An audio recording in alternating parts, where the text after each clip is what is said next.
Olá, alunos! Tudo bem com vocês? Na aula de hoje, nós vamos começar a falar sobre os fármacos que atuam no sistema endócrino. Então, lembrando, o sistema endócrino ele é formado por um conjunto de glândulas que apresentam como característica a produção e secreção de hormônios. Nós vamos começar a falar dos hormônios produzidos pela glândula tireoide e também das doenças que o excesso ou a falta desses hormônios pode causar. Então, espero que vocês gostem da aula, vai ser uma aula bem interessante. Vamos lá! Então, vamos relembrar um pouquinho sobre a fisiologia da tireoide. A tireoide, então, ela é uma glândula que fica na região do pescoço, entre a laringe e a traqueia, e produz três hormônios, T3, T4 e calcitonina. Lembrando que o T3 ele também é conhecido como triodotironina, porque ele apresenta três átomos de iodo na sua molécula, e o T4, que é a tiroxina ou a tetraiodotironina, possui 4 átomos de iodo na sua molécula. Tanto o T3 quanto o T4 eles são responsáveis pelo metabolismo do nosso organismo. Quando nós temos um aumento desses hormônios, nós vamos ter um aumento do metabolismo basal, podendo aumentar de 60% a 100% o metabolismo. Na ausência dessa secreção desses hormônios, nós vamos ter uma diminuição do metabolismo basal entre 40% a 50%. Então, por isso que as pessoas, quando têm uma diminuição na produção desses hormônios, elas acabam ganhando peso. E quando elas têm um aumento na produção desse hormônio, elas acabam perdendo bastante peso.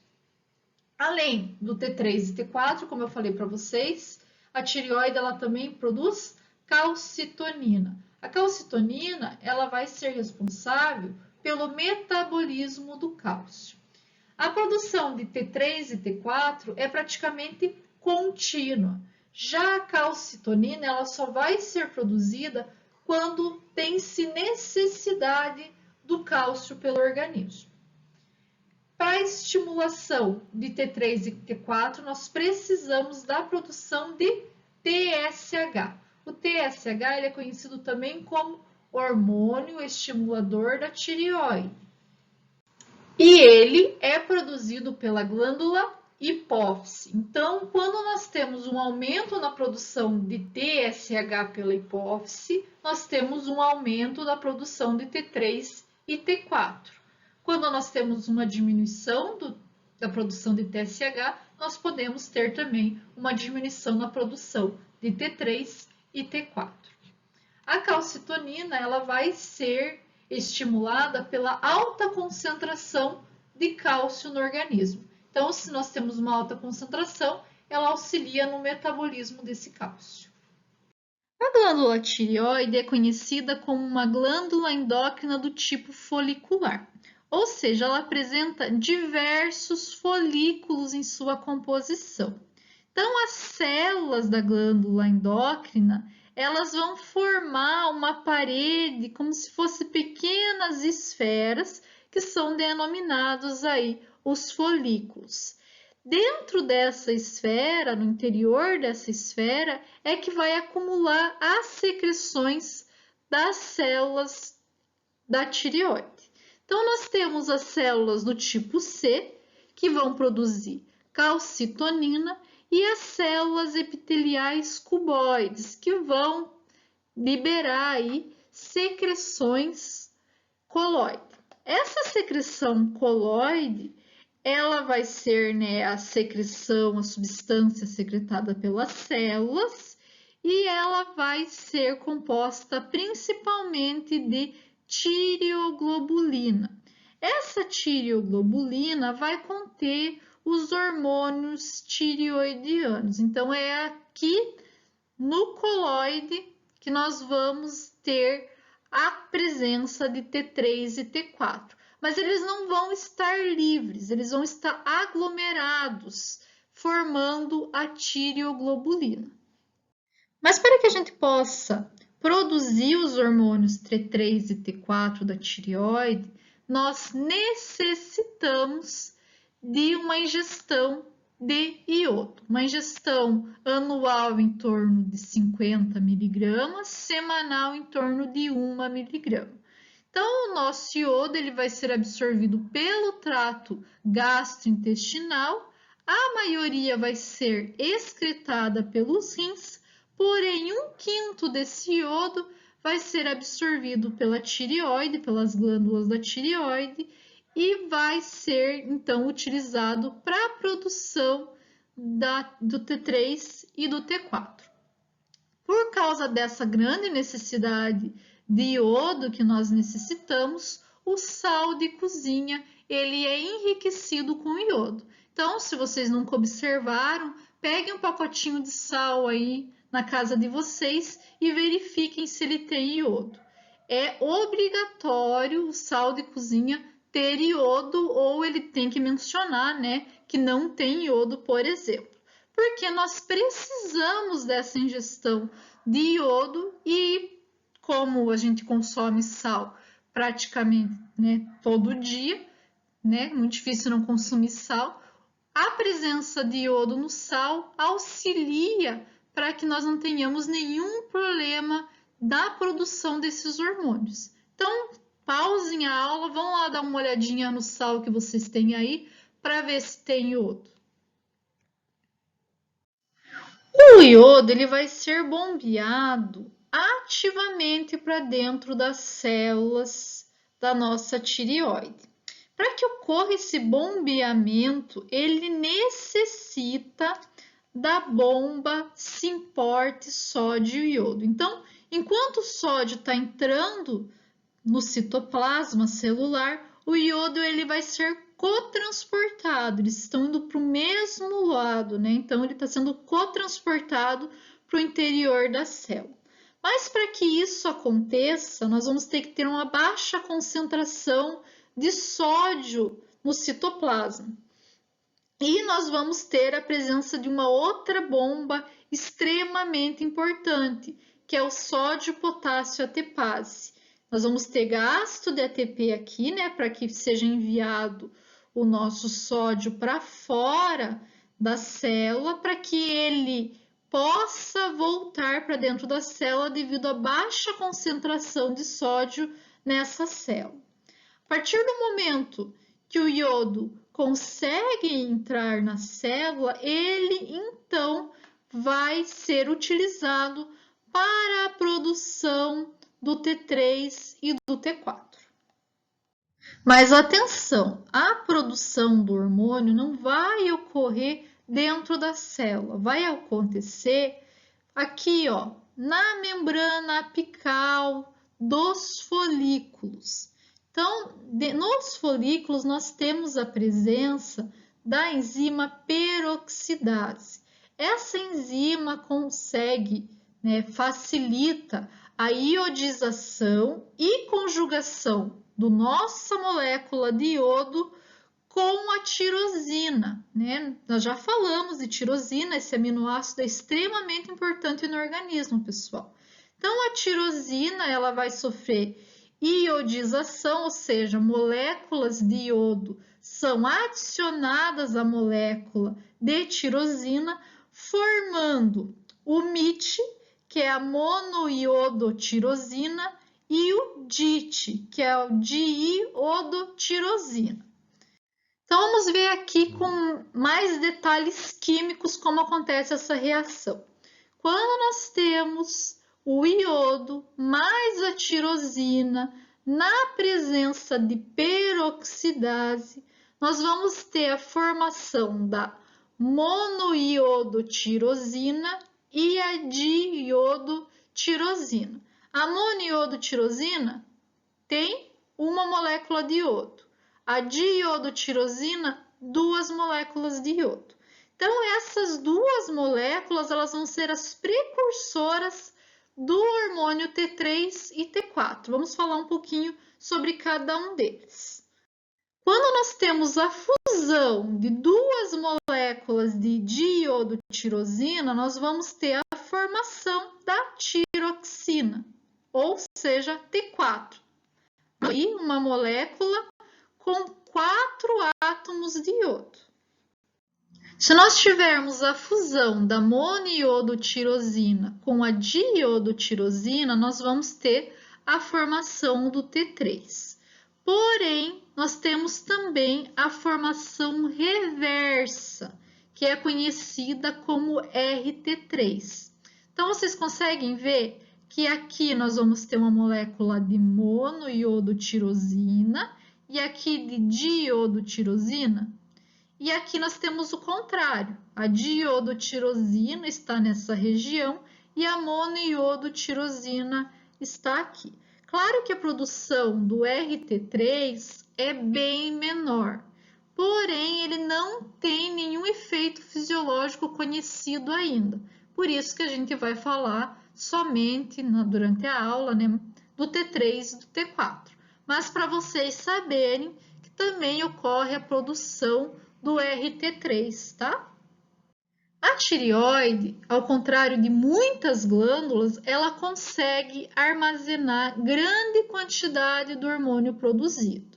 Então, ela não produz e já envia para o sangue. Ela armazena lá nos folículos. Então, lá nos folículos, nós vamos encontrar a tireoglobulina, que é um modo que o nosso organismo armazena o T3 e T4. Para vocês terem uma ideia, cada molécula de tireoglobulina contém aproximadamente 30 moléculas de T4 e algumas moléculas de T3. Outra coisa interessante é que, por causa desse grande armazenamento de hormônio, o nosso organismo consegue suprir as necessidades por aproximadamente 2 a 3 meses. Então, se acontece alguma coisa que a nossa glândula para de funcionar, por 2 ou 3 meses ele consegue manter uma quantidade exata de hormônio. Ou seja, se nós estamos com problema na produção de T3 e de T4, isso significa que o problema está acontecendo há mais ou menos 3 meses. Então, às vezes demora, é claro, para a pessoa descobrir que está com uma diminuição na produção desses hormônios, mas já faz algum tempo que ela está com alguma deficiência nessa produção. Pode ser, por exemplo, por causa da falta de iodo no organismo. Apesar dos nossos hormônios serem armazenados na forma de tireoglobulina, ele não vai ser liberado para a circulação, né? A sua maior parte não vai ser liberado para a circulação dessa forma. Então, é preciso clivar a tiroxina e a iodotironina da molécula de tireoglobulina, fazendo com que fiquem moléculas menores que são mais facilmente enviadas para a circulação e também são mais facilmente transportadas até as outras células. Então, pode acontecer de ocorrer a liberação direta de tireoglobulina? Pode, mas a maior parte vai ser liberado diretamente como tiroxina e iodotironina. Então, vamos rever aquela figurinha que nós vimos anteriormente. Então, a partir do momento que nós temos aqui a produção de tireoglobulina, essa tireoglobulina, ela não vai ter somente T3 e T4, ela vai ter RT3, vai ter o diiodotirosina e também a monoiodotirosina em sua composição. Então, vejam, nós não vamos ter somente T3 e T4 e RT3 na nossa tireoglobulina, nós vamos ter todas essas moléculas juntas. Então, o que acontece? Através da pinocitose, a nossa tireoglobulina ela vai ser enviada para dentro da nossa célula. Aqui dentro da célula, nós vamos ter essa enzima aqui, ó, protease. Essa protease vai, então, fazer com que o nosso T3, T4 e também o R3 sejam clivados da nossa tireoglobulina e vão, então, ser secretados no sangue. Já o MIT e o DIT, eles vão ser clivados pela enzima deiodinase. Então, nós vamos ter uma deiodinização, onde nós vamos ter a separação da tirosina e do iodo. A tirosina vai ser enviada para o retículo endoplasmático, para o aparelho de Golgi, e então vai ser secretado novamente como precursor da tireoglobulina. E o iodo, ele vai ser enviado novamente para fora da célula. Então, o que acontece? A nossa célula recicla a tirosina e o iodo presente no MIT e no DIT. Se nós tivermos algum problema nessa enzima que faz a deiodinação, que é a enzima deiodinase, se nós tivermos um problema nessa enzima, nós não vamos ter a clivação do MIT e do DIT, e isso pode fazer com que ocorra uma diminuição na produção do hormônio T3 e T4 também. Então, claro, várias constantes aí podem alterar essa produção de T3 e T4, mas uma delas é a falta da enzima deiodinase. Em relação aos hormônios que vão atuar no metabolismo do nosso organismo, 93% do hormônio metabolicamente ativo secretado pela tireoide vai ser T4, 7% vai ser T3. Porém, o T4 ele vai ser convertido nos tecidos em T3, tá? E nós vamos ter aí uma maior concentração de T4 no sangue. Já em relação ao T3, ele é mais potente que o T4, porém ele vai ficar presente no sangue em menor quantidade, ou seja, ele muitas vezes é metabolizado antes que o T4. Então temos essa diferença entre os dois hormônios, mas eles vão ter a mesma função no nosso organismo. A partir do momento que esses hormônios são liberados no sangue, eles vão se combinar com as proteínas plasmáticas. A principal proteína transportadora de T3 e T4 é a globulina de ligação de tirosina. Então, essa é a principal proteína. Mas nós também podemos ter o transporte desses hormônios através da pré-albumina de ligação de tirosina e também através da albumina. Essas três proteínas plasmáticas, elas vão ser produzidas no fígado, tá? Outro detalhe interessante, nós vamos ter uma maior afinidade das proteínas pela tirosina. Então, a tirosina ela vai ser liberada mais lentamente para os tecidos, por causa da maior afinidade por ela, das proteínas por ela, tá? Então, vamos ver como que esse hormônio vai atuar na célula. O T3, ele vai ser enviado para o citoplasma e vai ser utilizado desse modo, né, como T3. Já a maioria do T4, ele vai ser convertido em T3 através da iodinase, então ele vai perder um átomo de iodo virando T3, e então eles vão ser enviados, podem ser armazenados no citoplasma ou enviados para o núcleo. Aqui no núcleo nós temos o receptor de hormônio tireoidiano. Esse receptor ele forma um heterodímero com o receptor retinoide X. Então nós temos aqui um heterodímero. A partir do momento que ocorre a ligação do hormônio tireoidiano ao receptor, nós vamos então ter a ativação desses receptores e vai se iniciar então a transcrição gênica. nós vamos ter a produção de um grande número de RNA mensageiro que vai ser enviado para o citoplasma e no citoplasma eles vão ser traduzidos pelos ribossomos citoplasmáticos. Então, nós vamos ter a síntese de novas proteínas. Isso vai acontecer em muitos sistemas diferentes. Nós vamos ter aí, por exemplo, crescimento, desenvolvimento do sistema nervoso central, modificações cardiovasculares, como aumento do débito cardíaco, aumento do fluxo sanguíneo tecidual, aumento da frequência cardíaca, aumento da contração cardíaca e também aumento da respiração. Nós também teremos diversas alterações no metabolismo, como, por exemplo, um aumento no número de mitocôndrias, porque o metabolismo vai aumentar, nós precisamos ter um grande número de mitocôndrias para auxiliar nesse metabolismo.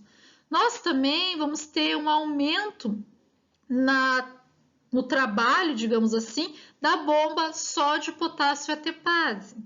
Por causa do metabolismo, nós vamos ter um aumento no consumo de oxigênio que vai fazer com que ocorra um aumento também na respiração, porque nós vamos ter uma alta concentração de CO2 no organismo, influenciando a respiração. Nós vamos ter um aumento na absorção de glicose, um aumento na gliconeogênese, um aumento na glicogenólise. Nós também temos um aumento de lipólise. Por quê? Porque o nosso organismo precisa dessas substâncias para o metabolismo, para utilizar como energia. Então, vai ter um aumento nessas funções. Nós também vamos ter, é claro, um aumento na síntese proteica e também no TMB, que é a taxa metabólica basal, como eu já tinha falado para vocês, que os hormônios da tireoide aumentam a taxa metabólica basal, que é o TMB. Para nós podermos compreender a farmacologia, né, como que os fármacos vão induzir ou vão inibir a produção de hormônios tiroidianos, nós precisamos ver um pouquinho ainda de fisiologia, falando como ocorre a regulação dessas secreções de hormônios tiroidianos. Lembrando que eu estou falando de hormônios tiroidianos, mas eu não estou falando da calcitonina, estou falando somente do T3 e T4. A calcitonina eu vou falar em outra aula, quando a gente for falar sobre metabolismo do cálcio. Nessa aula de hoje, nós estamos, vamos falar assim, estamos afunilando, né? Para a parte de tireoide envolvendo T3 e T4. Nós falamos que a liberação dos hormônios de tireoide é regulado diretamente pelo TSH. Então, quando nós temos uma liberação do TSH pela adenipófise, esse TSH vai atuar nos receptores da tireoide e vai estimular a secreção dos hormônios tireoidianos. Porém, indiretamente, quem atua estimulando a produção de TSH é o hipotálamo. O hipotálamo ele libera esse hormônio aqui chamado TRH, que é o hormônio liberador de tireotropina. Esse hormônio vai atuar sobre a adenipófise, estimular a produção de TSH, que estimula então a secreção dos hormônios da tireoide, do hormônio T3 e do hormônio T4. Bem resumidamente, o TRH ele vai ser secretado nas terminações nervosas entre o hipotálamo e a hipófise. A partir do momento que ele é secretado, ele vai ser transportado até a adenipófise pelo sistema porta. Lá na adenipófise, ele vai se ligar aos receptores das células hipofisárias, vai ativar o sistema de segundo mensageiro da fosfolipase e então estimular a liberação de TSH. O TSH vai estimular a proteólise da tireoglobulina, fazendo com que ocorra então uma maior secreção de T3 e T4. Então, essa tireoglobulina que já estava armazenada lá nos folículos, ela vai ser logo enviada para dentro da célula. Lá dentro da célula, então, nós vamos ter a separação do T3 e T4 para a secreção no sangue. O TSH também aumenta a atividade da bomba de iodeto, fazendo com que ocorra uma captura maior de iodeto do sangue para dentro das células e fazendo então com que ocorra uma maior produção de T3 e T4. Outra coisa, nós vamos ter um aumento na iodização da tirosina para a formação do MIT e do DIT, lembra lá? E, consequentemente, uma produção maior de T3 e T4 também. Nós podemos ainda, por causa do TSH, aumentar o tamanho e atividade secretora dessas células da tireoide e também pode ocorrer um aumento no número dessas células tireoidianas. E nós vamos, consequentemente, ter um aumento na tireoide, que pode ocasionar o bócio, que é um aumento no pescoço bem pronunciado que a gente consegue ver em pessoas que têm problemas de tireoide. Agora que nós já compreendemos como funciona a fisiologia da tireoide, nós vamos ver as anomalias da função tireoidiana. Para começar, eu gostaria de explicar para vocês que as anomalias da função tireoidiana elas estão entre os distúrbios endócrinos mais comuns. Atingem geralmente pessoas de meia idade à idade avançada e geralmente mais probabilidade de ser mulher. Por quê? Porque várias alterações da tireoide, elas apresentam uma base autoimune. E assim como outras doenças autoimunes, elas são mais comuns em mulheres do que homens. Nós temos duas doenças muito comuns que afetam a função tireoidiana, que é o hipertireoidismo e o hipotireoidismo. Tem também o câncer, mas ele não vai se enquadrar na aula de hoje. Hoje nós vamos falar sobre alterações endócrinas e vamos deixar o câncer um pouquinho de lado, tá? Então eu vou começar a falar sobre o hipertireoidismo, como que ele atua, como que é essa anomalia e a medicação. Depois eu vou passar para o hipertireoidismo e a medicação, tá? Então vou separar entre os dois. O hipertireoidismo, ele também é conhecido como tireotoxicose. O que acontece nesse hipertireoidismo? Nós vamos ter um aumento da glândula da tireoide e esse aumento da glândula vai produzir uma quantidade excessiva de hormônios. Isso vai fazer com que ocorra aumento do metabolismo, aumento da temperatura do corpo, aumento da sudorese, também nós vamos ter uma sensibilidade ao calor, pode estar associado com nervosismo, tremor, taquicardia. As pessoas que têm essa doença, elas relatam que tem um aumento do apetite muito grande e mesmo assim, mesmo com o apetite aumentado, elas perdem peso. Por quê? Porque o metabolismo, ele está consumindo muita energia. Uma das características dessa doença é a presença do bócio. Por quê? Porque a tireoide ela aumenta e, consequentemente, ocorre um aumento aqui na região do pescoço que a gente chama de bócio. Existem diversos tipos de hipertireoidismo. Os mais frequentes são o bócio tóxico difuso, o bócio tóxico nodular e o bócio simples, que nós vamos falar um pouquinho sobre cada um deles agora.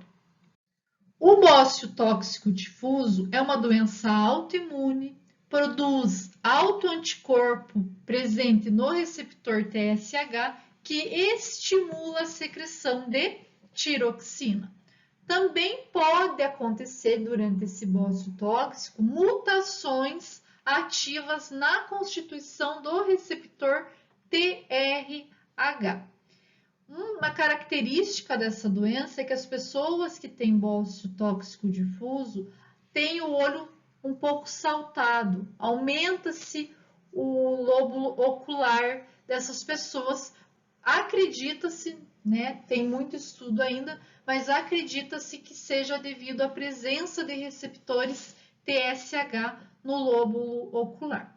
Além disso, nós também teremos uma sensibilidade aumentada às catecolaminas. O bócio tóxico nodular, ele vai ser causado por uma neoplasia benigna ou adenoma, que aumenta a produção de T3 e de T4. Isso faz com que nós tenhamos uma hiperatividade desses dois hormônios. E no bócio simples, que nós conhecemos como não tóxico, ele geralmente ocorre devido ao consumo prolongado de dieta deficiente em iodo. Quando nós temos uma dieta deficiente em iodo, o organismo, para compensar, ele aumenta a produção de TRH, para estimular a produção de TSH e, consequentemente, a produção de T3 e T4. Esse aumento de TRH e TSH estimula o aumento da glândula, para que ela possa produzir T3 e T4, a glândula da tireoide. Normalmente, quando você continua tendo um baixo consumo de iodo, você vai ter uma presença de T3 e T4 normal no teu organismo. Porém, se você volta a ter uma dieta rica em iodo, daí você pode ter um aumento significativo de T3 e T4 no organismo, porque a glândula aumentou e a atividade dela vai estar aumentada. Como tratamento do hipertireoidismo, nós podemos fazer administração farmacológica ou tratamento cirúrgico. Geralmente, o tratamento farmacológico ele consegue diminuir significativamente o hipertireoidismo. O tratamento cirúrgico ele geralmente é utilizado quando a tireoide ela está comprometendo a traqueia, quando está colabando a traqueia. Daí vai para um tratamento cirúrgico. É claro que o que nos interessa hoje é o tratamento farmacológico, então eu vou falar deles para vocês. Em relação aos fármacos que são utilizados para o tratamento de hipertireoidismo, nós temos o iodo radioativo. Esse medicamento ele é administrado por via oral, vai ser captado pela tireoide e incorporado à tireoglobulina. O iodo radioativo ele tem dois isótopos que emitem radiação beta e radiação gama. A radiação beta ela tem curto alcance e consegue ser absorvida pelo tecido da tireoide e neste tecido ela acaba tendo ação citotóxica. Atenção! A ação citotóxica é restrita às células do folículo da tireoide. Não vai ter ação em outros tecidos do nosso corpo. Quando ele tem essa ação citotóxica, então ele destrói significativamente o tecido da tireoide e trata o hipertireoidismo por consequência. Esse medicamento, como eu falei para vocês, ele é administrado por via oral, dose única e ele leva de 1 a 2 meses para ter início do efeito. Normalmente, o efeito máximo é conseguido em 2 meses após a utilização do medicamento. Em relação aos efeitos adversos, uma coisa bem comum, principalmente em pacientes graves, é que após a administração do iodo radioativo, ele desenvolve hipotireoidismo. Mas o hipotireoidismo ele é mais facilmente tratado, nós vamos ver, consegue-se fazer reposição de T4, tem um tratamento bem mais fácil, digamos assim, que o hipertireoidismo. Então, faz a reposição e consegue ter uma vida normal. Esse medicamento, por ser um medicamento radioativo, não deve ser usado em crianças e nem gestantes. Outra classe de fármacos que atua no tratamento do hipertireoidismo são os tioureilenos.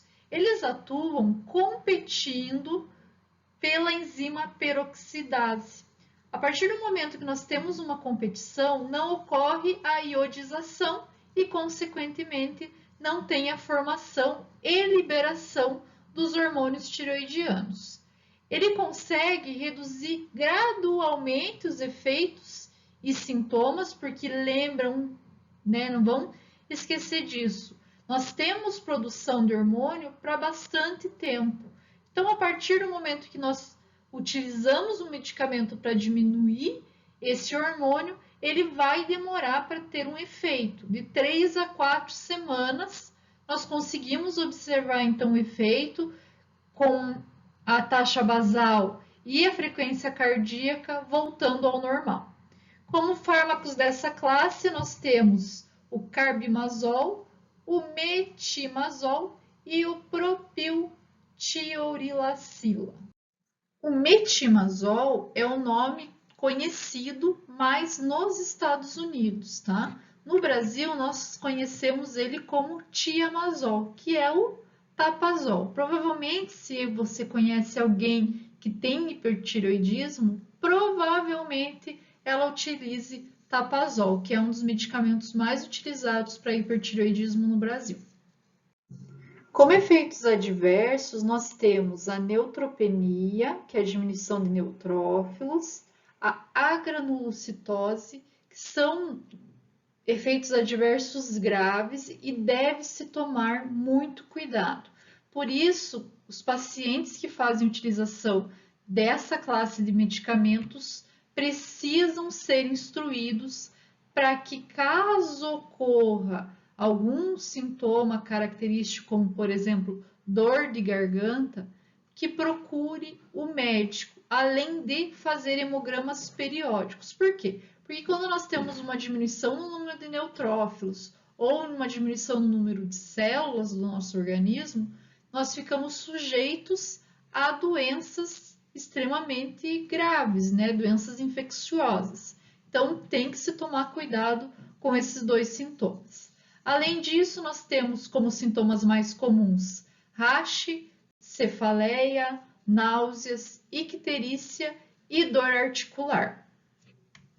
O hipotireoidismo, por sua vez, é uma doença conhecida pela diminuição na atividade da tireoide. Também pode ser uma doença de origem imunológica, onde as células do corpo combatem as células da tireoide, ou seja, elas matam a célula da tireoide.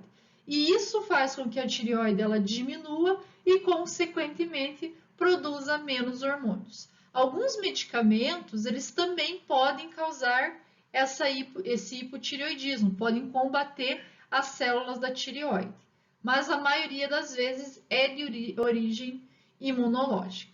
Quando nós temos uma diminuição na produção de T3 e T4, a taxa metabólica ela vai ser baixa.